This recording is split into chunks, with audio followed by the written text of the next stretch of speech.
मैं मेरे चाचा जी के साथ ही काफ़ी बार कोच जाती थी, उनके साथ मैंने काफ़ी चीज़ें सीखी है बाड़मेर में ही। तो वहाँ से बहुत कुछ पता चलता था कि केसेस चल रहे हैं, और काफ़ी उस समय भी महिलाएं जज रहती थी, तो बहुत प्रेरणा तब से ही मिल रही थी कि यहाँ पे भी एक फील्ड है जहाँ देख सकते हैं और जाना चाहिए। काफ़ी खुशी है इस बात की, और घर वालों को भी देखा है कि काफ़ी खुश है, काफ़ी आनंदित है। उससे ज़्यादा खुशी मिल रही है। मेरा यही रहेगा एम कि मैं बैकलॉग केसेस का कम से कम कर सकूं, ताकि न्याय जल्दी से जल्दी लोगों को मिल सके। मेहनत तो है ही, मेहनत के बिना कुछ नहीं हो सकता। उसके साथ ही साथ बड़ों का आशीर्वाद, मेरे ख्याल से ये 2 चीज़ें मेरे लिए ज़रूर लाभदायक रही है। एक ही मैसेज रहेगा कि मेहनत करते जाइए, कभी भी हताश होकर नहीं बैठना चाहिए। कभी भी कोई बुरा दिन लगे तो 1-2 दिन ब्रेक लेके वापस से मेहनत करना चालू कर देना चाहिए। सामने देखना है, हाथ पकड़ के रख।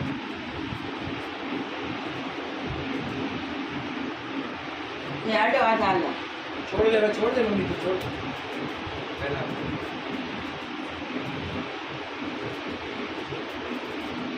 एक मिनट।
सर सारा एजुकेशन सूरत गुजरात में ही रहा था मेरा, और बहुत अच्छा रहा था एजुकेशन। नॉर्मली सारी चीज़ें हुई थी। स्कूलिंग मैंने लूड्स कॉन्वेंट से की थी सूरत में, और मेरा BCom LLB honours Gujarat university Surat में ही हुआ था। तो एलएलबी में टॉप किया था आपने? जी सर। उसके बाद में आपने सीएस किया। सीएस एक अलग फील्ड, लॉ एक अलग फील्ड, फिर 2 धाराओं में एक साथ कैसे चले? सर सीएस में भी काफ़ी लॉ की चीज़ें ही आती है, तो मैंने सोचा कि साथ में ही कर लेना चाहिए, तो मेरे को ज़्यादा ज्ञान मिलेगा, लॉ का ओवरऑल नॉलेज, कॉम्प्रिहेंसिव नॉलेज मिल जाएगा। इसलिए मैंने साथ में ही करने का सोचा कि दोनों चीज़ साथ में ही हो जाएगी, अच्छा रहेगा। तो ये जो एग्ज़ाम हुई, एग्ज़ाम का इंटरव्यू कब हुआ था? सर एग्ज़ाम मेरा 3 स्टेज में होता है, प्री, मेंस और इंटरव्यू। प्री हुआ था जून 2022 में, और मेंस हुआ था जुलाई 2022 में, इंटरव्यू मेरा हुआ था अक्टूबर में। तो जिस वक्त अहमदाबाद हाई कोर्ट के अंदर इंटरव्यू हुआ था, क्या क्या चीज़ें थी जो पूछी गई आपसे? सर मेरा इंटरव्यू 10-12 मिनट चला था, और हमारे 5 जजेस का पैनल था। तो काफ़ी चीज़ें पूछी गई, अपना एजुकेशन बैकग्राउंड और पर्सनल फैमिली बैकग्राउंड पूछा गया। साथ ही में मेरे को मेजरली लॉ के क्वेश्चंस ही पूछे गए थे, लॉ पे ज़्यादा फोकस था मेरे इंटरव्यू में। किस तरह के सवाल हुए थे? मेरे को प्रैक्टिस के रिलेटेड काफ़ी पूछे थे, जैसे 138 एनआईए के काफ़ी क्वेश्चंस पूछे गए थे मेरे को, और मेरे को ट्रांसफ़र ऑफ प्रॉपर्टी एक्ट के और काफ़ी पर्सनल लॉज के भी क्वेश्चंस, जैसे हिंदू लॉ मुस्लिम लॉ के भी पूछे गए थे। जिस वक्त एजुकेशन आपका चल रहा था, उस वक्त टारगेट क्या था, क्या बनना है बड़ा होके? जब मेरा एजुकेशन चल रहा था, बिकॉज़ मेरा घर का बैकग्राउंड ही लॉ का है, तो हमेशा से यही था कि इसी फील्ड में, लॉ के फील्ड में ही आगे बढ़ना है, यही टारगेट रहा था। चौथी पीढ़ी है आपकी, ठीक है, जो इस पेशे में है, लेकिन पहली आप बेटी हो बाड़मेर की जैन समाज की, जो जज की कुर्सी पर बैठी थी, इस बात का कितना प्राउड फील हो रहा है? काफ़ी खुशी है इस बात की, और घर वालों को भी देखा है कि काफ़ी खुश है, काफ़ी आनंदित है। उससे ज़्यादा खुशी मिल रही है कि वो लोग काफ़ी गर्वान महसूस कर रहे हैं, तो काफ़ी खुशी है। तो ये कब पता चला कि साहब आप पहली बिटिया हो जैन समाज की जो जज बनने जा रही है? ये मेरे को मेरे घर से ही बताया, मेरे दादाजी ने बताया कि पहले है, तो काफ़ी खुशी, उनको देख के भी काफ़ी खुशी हुई। जिस वक्त एजुकेशन आपका चल रहा था और जिस वक्त शुरुआत जो हुई थी, बीकॉम किया, फिर सीएस किया, फिर लॉ किया? नहीं सर, मेरा बीकॉम एलएलबी ऑनर्स 5 ईयर वाला था, अच्छा। तो वो साथ में ही था। और सीएस भी मैंने साथ में ही किया था, तो मैंने 5 साल में 3 डिग्री हो गई थी, सब साथ में थी। तो अब जैसे न्यायिक मजिस्ट्रेट आप बनोगे, ठीक है, उसके बाद क्या चीज़ें हैं जिन चीज़ों पे बहुत ज़्यादा आप ध्यान देना चाहोगे, या बहुत ज़्यादा जिन चीज़ों पे आपको बहुत करना चाहिए? सर सबसे पहले तो काफ़ी ये बोला जाता है कि बैकलॉग केस के बहुत ज़्यादा है, और बहुत सारे केस बहुत लंबे लंबे सालों तक चलते रहते हैं और न्याय नहीं मिलता है। तो सबसे पहला मेरा यही रहेगा एम कि मैं बैकलॉग केसेस का कम से कम कर सकूं, ताकि न्याय जल्दी से जल्दी लोगों को मिल सके। अभी जो कानून की स्थिति है, आपके घर में खूब सारे कानून के जानकार हैं, तो ये जिसको कोर्ट से वापस आते हैं तो तब क्या सुनते थे कि सब हाँ क्या हुआ आज, ये वो? हाँ, मैं मेरे चाचा जी के साथ ही काफ़ी बार कोच जाती थी।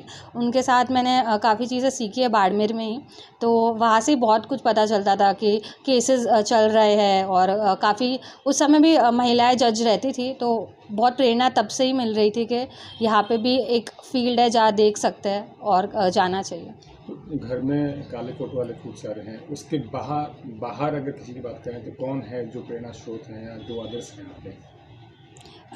घर में तो है ही सबसे पहले, और उसके साथ ही साथ काफ़ी जैसे सुप्रीम कोर्ट में जजेस हैं, उनके जब आते हैं निर्णय, वो भी काफ़ी प्रेरणा स्रोत रहे हुए हैं मेरे लिए। कोई आइडल मैन या वुमन? सर अभी जैसे चल रहे जस्टिस बीना त्रिवेदी है सुप्रीम कोर्ट में, जो गुजरात के ही जज रहे हुए हैं, तो वो एक प्रेरणा स्रोत रहा है। बेसिकली आप बाड़मेर से हो, एजुकेशन सारा सूरत में हुआ, अब पूरी ज़िंदगी सूरत में या फिर अब गुजरात में रहेगी, तो इस बात का कभी नहीं रहता कि सब नहीं है, या अगर राजस्थान में होते तो और बढ़िया होता? सर ऐसा तो नहीं है, मैं हमेशा से रही हुई हूँ गुजरात में, और काफ़ी जो छुट्टियाँ मिलती हैं बाड़मेर तो आना ही है ही। बहुत कनेक्टिविटी है, एक दिन में आ सकता है बाड़मेर, तो ऐसा कभी सोचा नहीं गया है मुझसे। कनेक्टिविटी तो कोई इशू नहीं है। खूब सारे कंपटीशन बैठे होंगे, लाखों प्लेयर बैठे। मयूरी जैन ने ऐसा क्या किया जो आज इस मुकाम पे है? सर एक मेहनत तो है ही। मेहनत के बिना कुछ नहीं हो सकता। उसके साथ ही साथ बड़ों का आशीर्वाद, मेरे ख्याल से ये 2 चीज़ें मेरे लिए ज़रूर लाभदायक रही है। अभी जो कंपटीशन की तैयारी कर रहे हैं, या फिर या जो यूथ एजुकेशन कंप्लीट करके इसमें एग्ज़ाम के फ्लोर पे आए हैं, उनके लिए क्या मैसेज रहेगा आपका? एक ही मैसेज रहेगा कि मेहनत करते जाइए, कभी भी हताश होकर नहीं बैठना चाहिए। कभी भी कोई बुरा दिन लगे तो 1-2 दिन ब्रेक लेके वापस से मेहनत करना चालू कर देना चाहिए।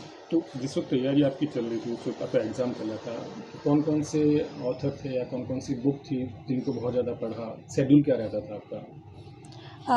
बुक्स के अकॉर्डिंग तो स्टैंडर्ड बुक्स जो है ही, हम जो बीकॉम एलएलबी में पढ़ते हैं वो ही बहुत है पढ़ने के लिए, जुडिशरी एग्ज़ाम निकालने के लिए।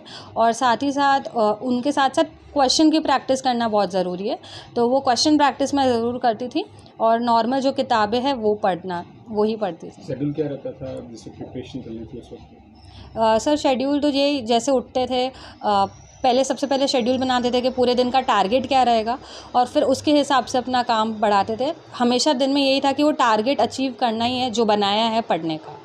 कितने घंटे पढ़ाई जाती थी? सर जब स्टार्टिंग हुई तब तो 2-3 घंटे रहती थी, फिर आगे जाके एग्ज़ाम्स जब पास में आए, एग्ज़ाम सिर पे आए, तब 8-10 घंटे खींच जाता था।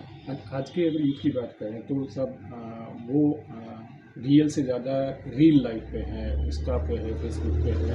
तो आपको क्या लगता है ये चीज़ें कितनी घातक रहेगी यूथ के लिए?